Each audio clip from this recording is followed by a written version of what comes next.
Right, my last thing is Massive Chalice from Double Fine. I'm excited about this. I backed this on Kickstarter, so I have to say disclosure of something nowadays because people, don't want Gamergate after you. I'm liking Massive Chalice. Journalists. I don't care. We're critics, and we put something on the internet. That means we're fair game. Actually, I suppose we don't have to worry because we're not women, are we? So we've got penises. Yeah, so we don't have to worry. We're free from criticism. Yeah, but if they want to criticise me, I'll give you my address, and you can come to my door and say it to my face, and I'll fight you. Yeah, they'll dox you, man. They'll dox you or swat you. Dox. That's where they put your information out on the I don't internet give so a everyone shit. can tell where you live. What Yeah. are they going to tell people? Oh, Yeah. I have a shit job. And Hey, anyone, if you want to stalk this person, here's where they live. Yeah, just like, who cares? Come and Yeah. stalk me. What are you going to find out about me? But yeah, I wash my hands every time I take a shit just in case I've clipped my arsehole. Yeah, that's interesting. but yeah, Massive Chalice. Obviously, I'm incredibly biased. But yeah, I backed this and didn't really follow what was going on with it. I knew what sort of game it was going to be because their initial pitch was Fantasy XCOM. It's going to be a game? Yeah. That's the best promise you can get from Double Fine, that there will be a game at some point. And it'll be real. Yeah. But I'm liking it. Like XCOM, you have to move your troops around in pieces. They got their, it's still grid-based combat and all this sort of thing.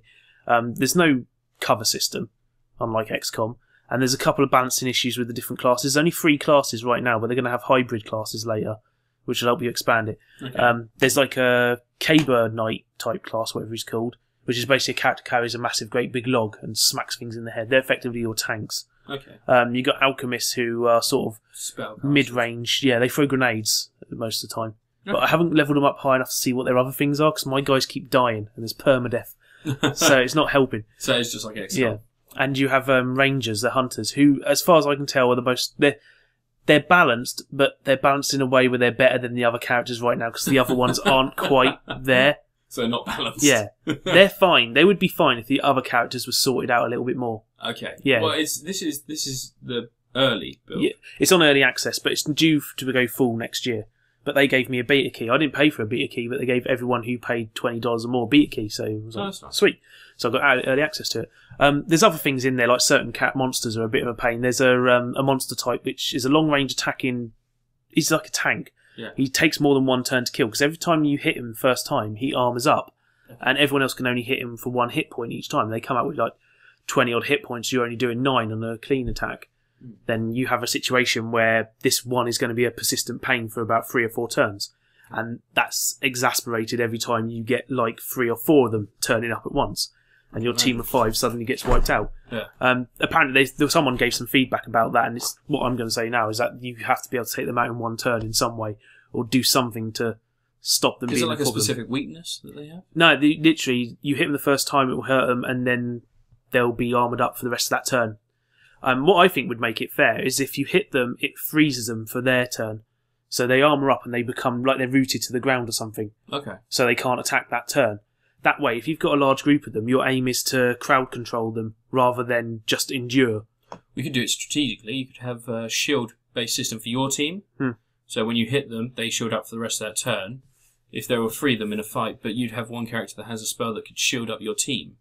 Reduce the damage that they can do. There's very little stuff to help your own teammates out on it right now. Okay. There is there's certain items you can get to give you boosts and stuff, like XCOM when you had the extra grenade packs and stuff like that. Oh yeah.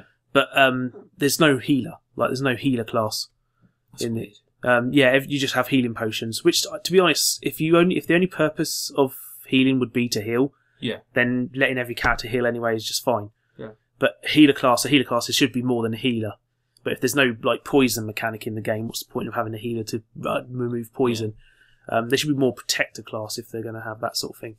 Yeah, we should come back to the shield. Yeah.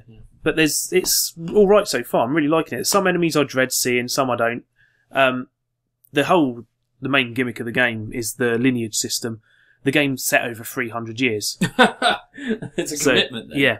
Not real time, obviously. Yeah. That would be a bit hardcore. Yeah, that's what I'd say. That's sort of Animal Crossing. Freeze yourself. That'd be Animal Crossing version of it. Yeah.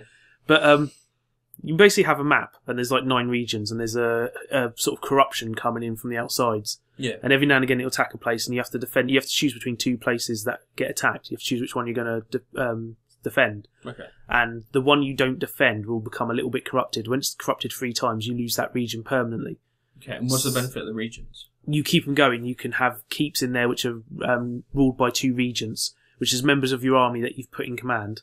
Okay. And they'll have children. Are they able to automatically defend it as well? No, you have to go and defend. But if they've managed to corrupt that section and they'll have to attack the keep, the enemy will, then you have to have a fight in the keep to defend them off. Okay. But they have children, so the idea is that you have keeps down constantly churning out new soldiers for future generations, because they have a child. 15 years later, they go into training, and that's when you get your low-level character. But the more high level your regents are, then the better the inheritance. Yeah, the kids are. Yeah, but cum dumpsters. Can't say. Yeah, but there's some really cool stuff in there. Like certain characters, if they've leveled up a bit, if they get killed, there's a chance their weapon will become a relic, and they'll have an item that will be passed down to their next generation. That's cool. So you can pass it to someone else in the family tree. That's very cool. But the thing is, what I've had trouble with, I've realised that when you start the game, you really have to build some keeps quickly. Like, you have to get a bunch of them out there, because I started concentrating on getting buffs and things like that. Mm-hmm. And I realised that there comes a point where, if your characters are dying, you don't have enough troops coming in constantly, and you have to keep searching for more outside troops, which are rarely as good as your inherited troops. Mm. But it can get very tricky. Like, once you make someone a regent, or once you make someone a scholar to improve your research, they're permanently out of your army. You can't use them in battle. Which is something I'd quite like, is if the regents could actually go into battle like a king would in the olden days, and they would have some sort of commander buff maybe, and if they die, the team loses a buff. I would like that. Maybe if you could only ever use one commander at a time, and maybe only if their own region's being attacked. But I think that would be a nice way to balance out a little bit of the problem where if stuff starts going wrong, it really goes wrong. Yeah. Because I recorded a video the other day, and that was going fine. Mm-hmm. And from that point onwards, everything went wrong for me. And I played for the next few hours, and it all just went horribly bad, and all my guys were dying, and I was relying on all the newborns growing up to defend the towns with. I ended up with nothing but alchemists, because most of my regents, I just unwittingly made them alchemists. Just turn the ground to snakes. Yeah, they can't do that, though. They just throw bombs right now. You know that the corruption that you mentioned that was seeping in, are you able to push that back? Yeah, every time, basically that's what brings the enemies to the area. So every time you defeat them, it cleanses that area. So, but you get a balancing game. I think it'll get to the point eventually where 3 start turning up at once rather than 2. Because it does seem like they'll want to make it like XCOM, where there's inevitable badness. Because if you finished XCOM, it does not end well. Like there's an inevitable sense of dread that starts looming in that game as you go along. You get to the point where countries just start falling. No matter how well you do, you cannot balance it. And shit will go wrong. Oh, I'm playing now. I like my characters. XCOM's amazing, man. Such a good game. But Massive Chalice has been really good. Yeah, there's, like I say, balancing issues that they're working on. I had it crash on me the first time I had to defend a keep. That's expected, though. It's got your typical Double Fine sense of humour. It's got, I'm pretty sure, it doesn't say it anywhere on the IMDb, on her page, but it's got the woman who does the voice of Patricia Tannis. I'm sure it's her. It sounds exactly like her from Borderlands. And, one who does Lilith's voice as well. Yeah. The Massive Chalice, the chalice that you talk to, is 2 people. One side of it's a male's voice, one side of it's a woman's voice. There's sometimes you get these little random sort of mini missions where it asks you something, you have to make a choice out of 3 things, and half the time one of the choices is chuck it in the chalice, whatever it is. Like there's one where there's a woman who's having a baby and the doctor thinks he can't save her without saving the baby. Like she'll have to die, or the baby will have to die, and the third option was throw him in the chalice. And I'm like, I'll throw him in the chalice.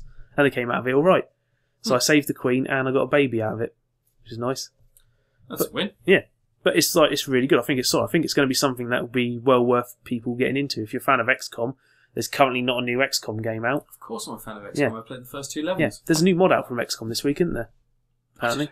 Yeah, so it's like I think it's supposed to be like a modern day setting mod. I'm gonna have to download XCOM for my phone or something, because I haven't played enough. You can get it on your phone now. Yeah. Yeah, you can get the full Enemy game. Unknown. The full game. Sweet. On your phone. I believe it's on your phone. Let me find out how much it is. It's a great game, that. Cool. Do we have like a technical difficulty sign? But no, I've got XCOM on PC. I haven't played it since I upgraded my graphics card, actually. I have XCOM on my PC. I have XCOM, both of them. Yeah. It's such a good... I haven't got the expansion for it. I haven't got the Bureau. Apparently that's alright, but not an XCOM game. Apparently that's fucking atrocious. Who told you that was alright? Nah, they're different people, man. Oh yeah, just don't listen to those people because they're lying to you. But yeah, Massive Chalice, I'm going to say, right now, I'll say it's pretty damn decent. It's going to be better in the future. So, Zeds. Lots of Zeds. That's my score.